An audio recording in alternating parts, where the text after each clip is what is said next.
आणि असे बरेचसे उपक्रम असतात. त्यानंतर आमचा तुम्ही लक्ष्मी रोडला ज्यावेळेस गणपती विसर्जन असतं, तर लोक नॉर्मली सगळे लक्ष देतात की लक्ष्मी रोडला गणपती विसर्जन, जे आपले वादक असतात त्यांच्यावरती पण लोकांचं लक्ष असतं. पण मेन जो आपल्याला सगळ्यांना तिथं जी सुरक्षा वाटते ते म्हणजे आपले पोलीस बांधव.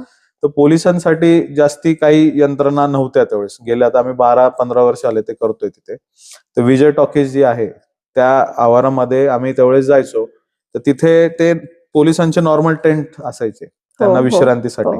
पाऊस वगैरे आला तर त्या टेंट मधनं ते पाणी गळायचं.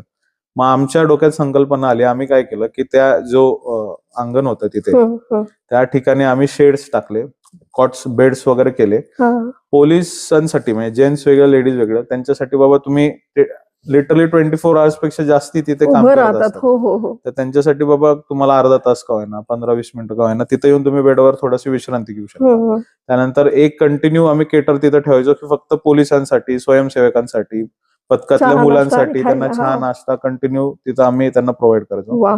प्लस एक डॉक्टरांची टीम आणि अँब्युलन्स फक्त पोलिसांसाठी आमची असायची की त्यांना काय गरज लागली. कारण का आपण जे अँब्युलन्स बाकीच्या संस्था वगैरे ठेवतात त्या तिथं नागरिकांसाठी काय झालं, पण पोलिसांबद्दल पण आपण विचार केला पाहिजे, स्वयंसेवकांचा विचार केला पाहिजे, ह्यांच्यासाठी पण आपण तास उभं राहतात ते लोक. 48 तास तर आपली मिरवणूकच चालते. त्याच्या आधी काही तास आणि त्यानंतर काही तास त्यांच्याकडे सगळं असतं.